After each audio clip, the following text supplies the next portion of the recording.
The starfield shimmered like shards of glass as the Zelthari fleet approached the uncharted system, designated GX-472. For centuries, the Zelthari prided themselves on their tactical superiority, their fleets sweeping through lesser civilizations like a knife through warm butter. Yet as Commander Vrax observed the faint blue-green sphere in the distance, a flicker of unease crept into his segmented mind. "They say the planet is a death world," hissed Lieutenant Kirill, his multiple eyes narrowing. "Yet none who have surveyed it have returned sane or alive." Vrax's mandibles clicked in amusement. "Death world? Every species exaggerates. We are the apex. Let them test our mettle. They will fail, as all fail." Below, on the surface of Earth, the human trainees were finishing their morning ritual. To the casual observer, they were children playing with rocks and sticks.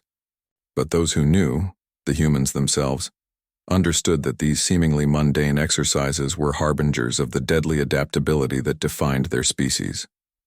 These were the Deathworld Trainees, part of a covert program that forged ordinary humans into beings capable of surviving the galaxy's cruelest environments.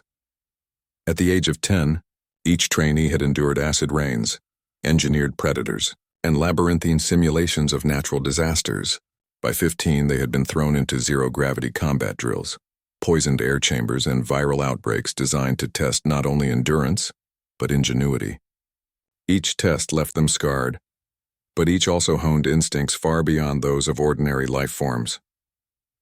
When the Zelthari landing crafts descended into Earth's dense forests, their sensors screamed warnings of abnormal biotic activity. A single human scout appeared, casually plucking a twig from the ground. In an instant, the scout twisted the twig into a crude spear, crafted not from technology but instinct. He flung it at a hovering drone, and the projectile sliced through its alloy hull like paper. Vrax's antennae twitched in disbelief. "Impossible. This is pre-adolescent?" More humans appeared, seemingly uncoordinated. Yet their movements formed a deadly lattice of strategy. They split, regrouped, and disappeared into foliage before the Zelthari could adjust.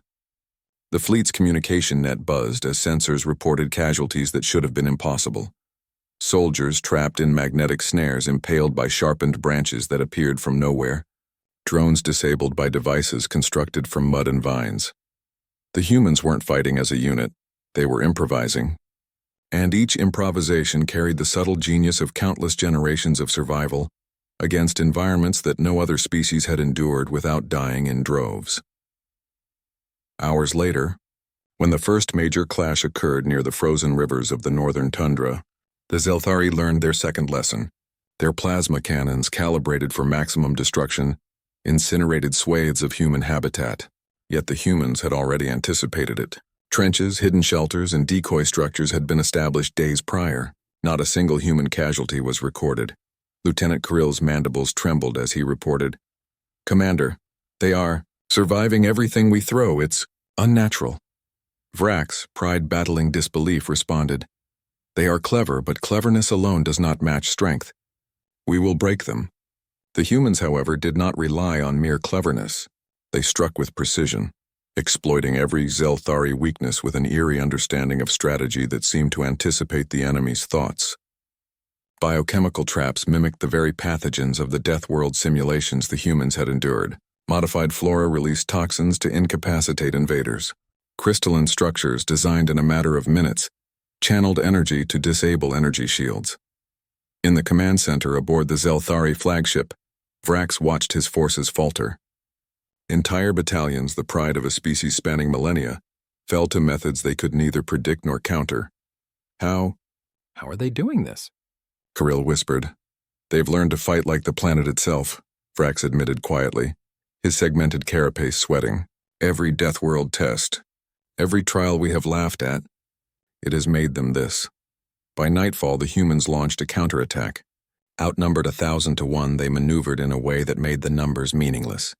A single squad of trainees neutralized a command vessel using nothing but ingenuity, gravity manipulation, and the lethal precision that only centuries of Deathworld training could instill.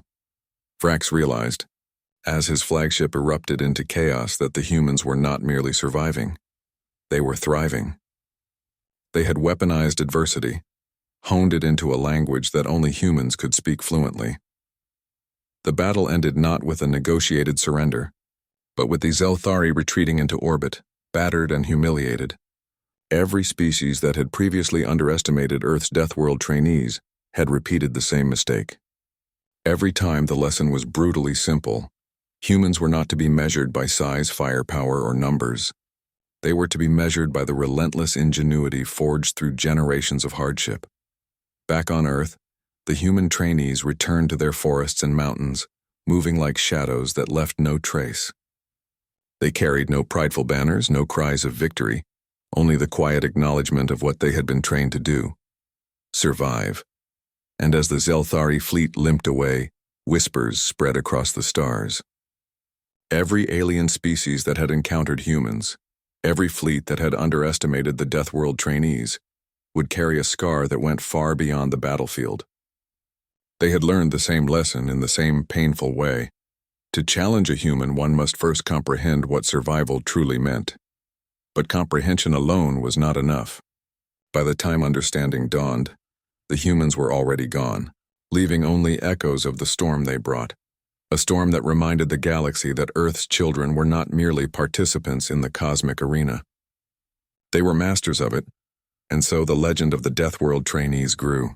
Every alien species, no matter how advanced, would recall with a shudder the day they learned: never underestimate humans. Never.